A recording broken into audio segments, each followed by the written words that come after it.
selamat datang Pak Andri. Kita dari teman ngopi. Di sini kita hanya ngobrol santai, berdiskusi, membagi opini. Nanti termasuk saya juga saat pertama kali datang ke sini ke Rumbel, terus jalan-jalan ke sawah sama Mas Bram, saya baru berpikir gitu ya, ikut berpikir. Walaupun ini bukan yang pertama kali saya ke Gunung Sari gitu, karena saya pernah ngajar les di RW sebelah di RW 7 ya.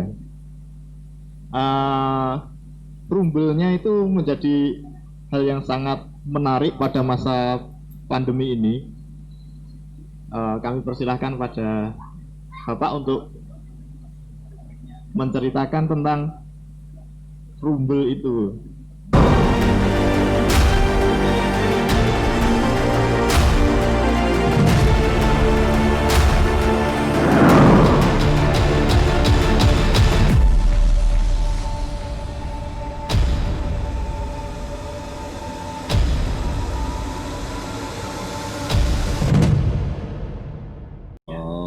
Awal terbentuknya. Ini dari terbentuknya dulu.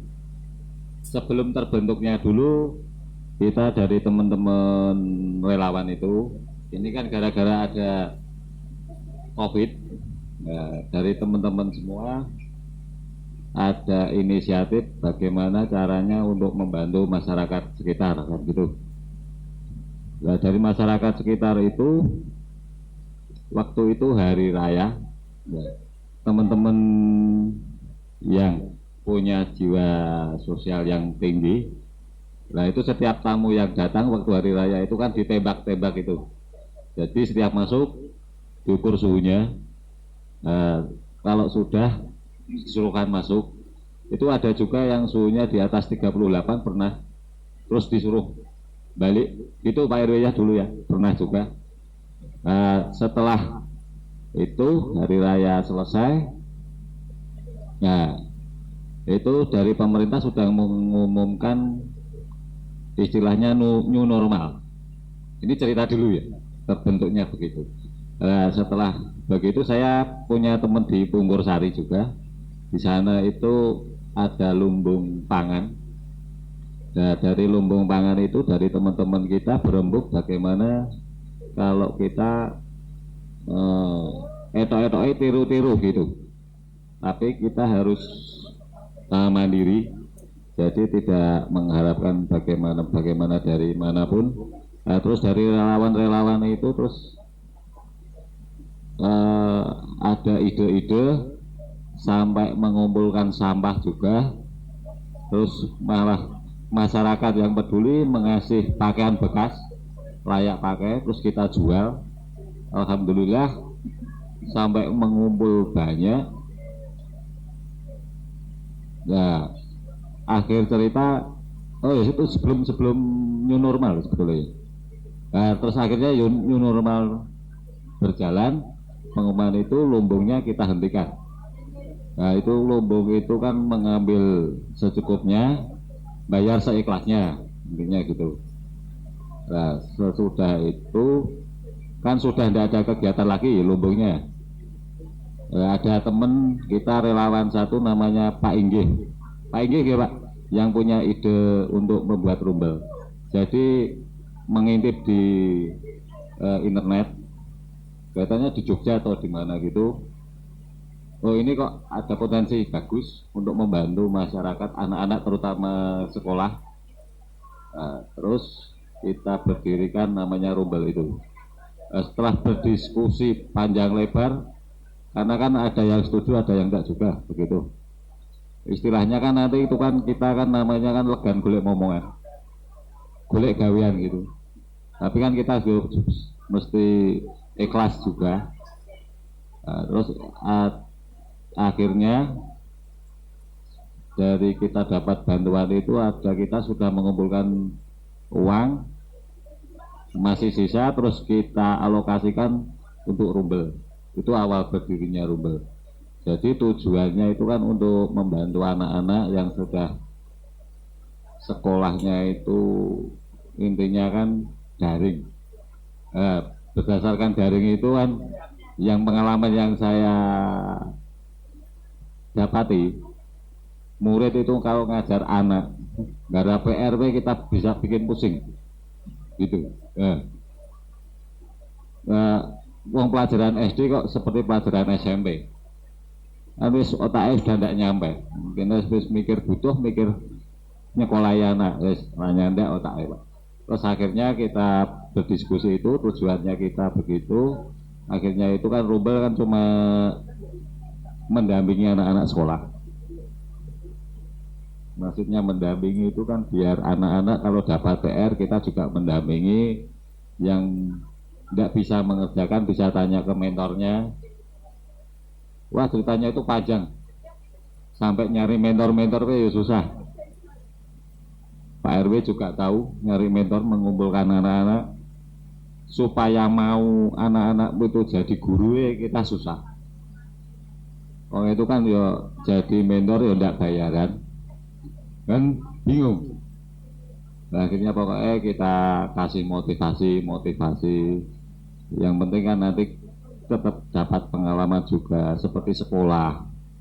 Nah palingannya sampai sekarang murid-murid yang ditanya kan dia sudah dapat pengalaman banyak dari mengajar. Jadi caranya bimbing anak gimana, mereka sudah pada bisa cerita. Besar kecilnya wis bisa cerita. Jadi kan alhamdulillah memang berguna. Selain itu anak-anak, tapi kalau di dalamnya Rumbel yang lebih tahu pasti itu kan malah Pak Nur Said. Kalau kita itu cuma mendukung di bagaimana Rumbel ini tetap bisa berjalan, kan begitu. Karena kan di situ kan tetap butuh biaya juga, seperti bayar WiFi. Terus ada kegiatan outbound seperti tadi itu kan tetap butuh biaya. Jadi saya pribadi, Pak RW dan teman-teman yang lain kan cuma bisa mendukung dari belakang. Kalau yang masuk sampai di dalamnya itu kan Pak Nur Said sama Pak Utik itu tadi. Mungkin ceritanya itu begitu awal berdirinya sampai sekarang. Untuk pasang WiFi-nya itu, yaitu tadi hasil dari penjualan barang-barang bekas tadi. Alhamdulillah sudah nyampe sampai perbaikan tempatnya, ya lumayan, ya nih. Tapi yang namanya kita wis niat ya udah kita lakukan, pokoknya semangat, tetap semangat gitu aja. Bisa datang ke merchant kita di Pasar Sayangan lantai 2. Oke.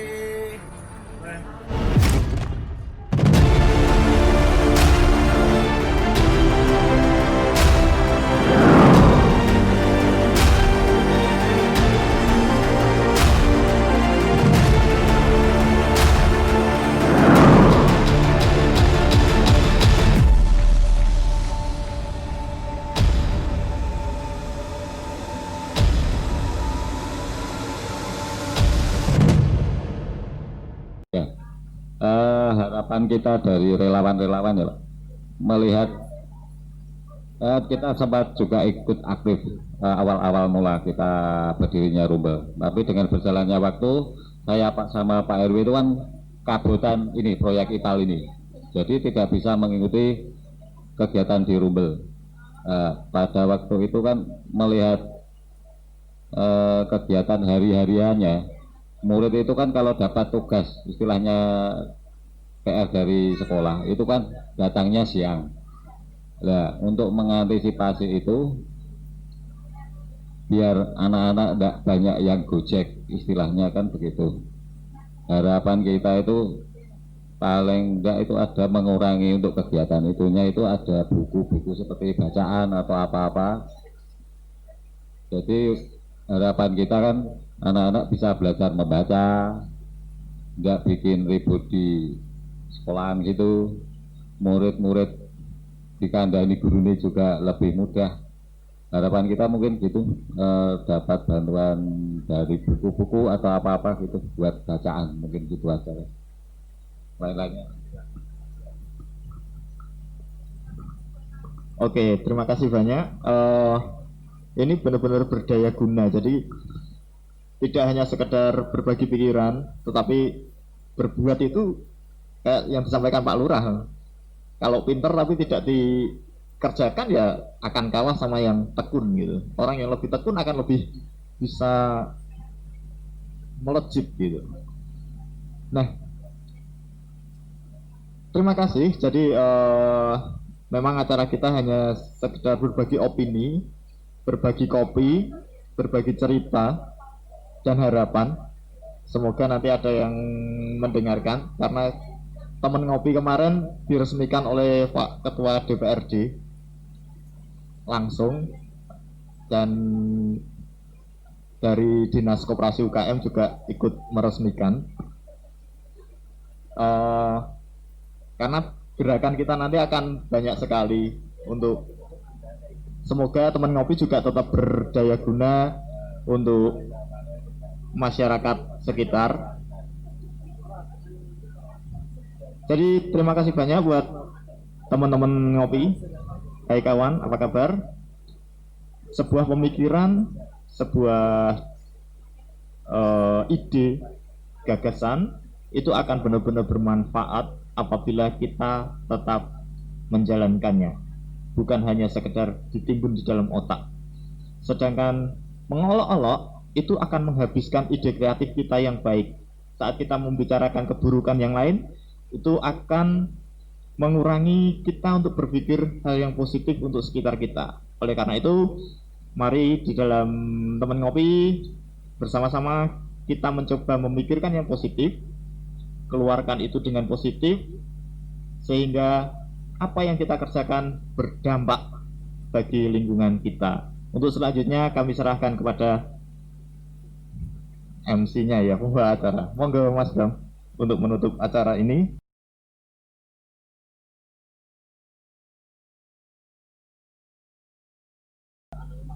Baik, kawan kopi, demikian event teman ngopi official yang ke-6 ini dengan narasumber yang bisa dikatakan sebenarnya bukan siapa-siapa, orang kebanyakan seperti kita, tetapi dengan kepedulian, kemauan, segala sesuatunya yang mungkin dipandang sulit itu jadi mudah dan menghasilkan. Dan sebagai ucapan terima kasih teman ngopi official kepada pematik diskusi kali ini, ada sedikit buah tangan dari teman ngopi official. Jangan dilihat nilainya, tetapi inilah apresiasi kami dari opini-opini yang diberikan. Karena teman ngopi sendiri mempunyai niat, mempunyai keinginan bahwa siapapun dari berbagai kalangan usia berani mengungkapkan opininya, pendapatnya. Dan untuk menyerahkan merchandise ini bisa dibantu sama saya berikan, nanti Mas Wahyu yang akan memberikan.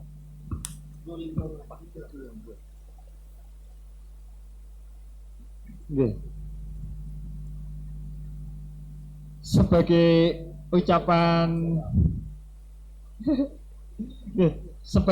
ucapan terima kasih kami Pak Puji bahwa Bapak sudah mau berbagi, mau menyatakan pendapatnya, mau mengajar kami masyarakat banyak bahwa segala sesuatu itu bisa diterima dengan baik kalau dinyatakan, terlepas dari kita pandai mengungkapkan atau tidak pandai mengungkapkan. Tetapi ketika keinginan, harapan itu disampaikan, itu bisa terdengar dan bisa terwujud bersama-sama.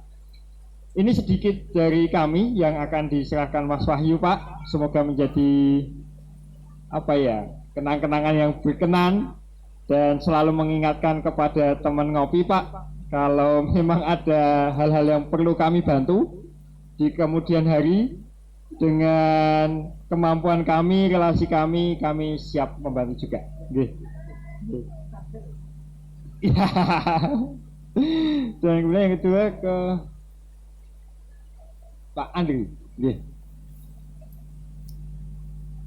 Pak Andri bisa ke depan. Nggih. Oh iya. Dan Pak Andri, terima kasih atas keberaniannya untuk bertindak bersama teman-teman relawan yang menjadikan yang sepertinya tidak mungkin menjadi mungkin. Mohon diterima kenang-kenangan dari kami ini. Terima kasih. Nggih. Amin. Nggih. Dan tak lupa kepada tamu spesial yang jadi berkah siang hari ini, Pak Irwan, Pak Lurah kami di Sidorejo Kidul. Nanti menyusul Pak plus kaosnya Pak. Tapi itu akan menjadi apa ya, sebuah prestasi bagi kami bahwa identitasnya teman ngopi dipakai Pak Lurah loh. Itu momen yang luar biasa. Belum tentu di waktu-waktu ke depan kami bisa bertemu dengan Pak Lurah juga yang istilahnya ya juga dengan pembawaannya sendiri menuangkan opini dan apa bisa mengayomi kami semuanya, tidak dengan yang rumit-rumit tetapi menggandeng, ayo mau sing wegah terserah, saya maunya saya yang mau. Dan itu yang betul-betul apa kami rasakan juga. Mungkin demikian keseluruhan acara pada sore hari ini. Terima kasih atas kehadiran teman-teman kawan ngopi semua, dan tak lupa kawan ngopi yang tersebar di seluruh Indonesia, mungkin suatu saat mampir di luar negeri juga, yang setia di channel teman ngopi. Sekali lagi saya mengingatkan, jangan lupa subscribe-nya sehingga event-event teman ngopi akan selalu hadir di hadapan teman-teman semua. Ini nyatakan apa yang dipikirkan, berbuat untuk yang dipikirkan, semuanya akan terwujud dengan baik. Terima kasih.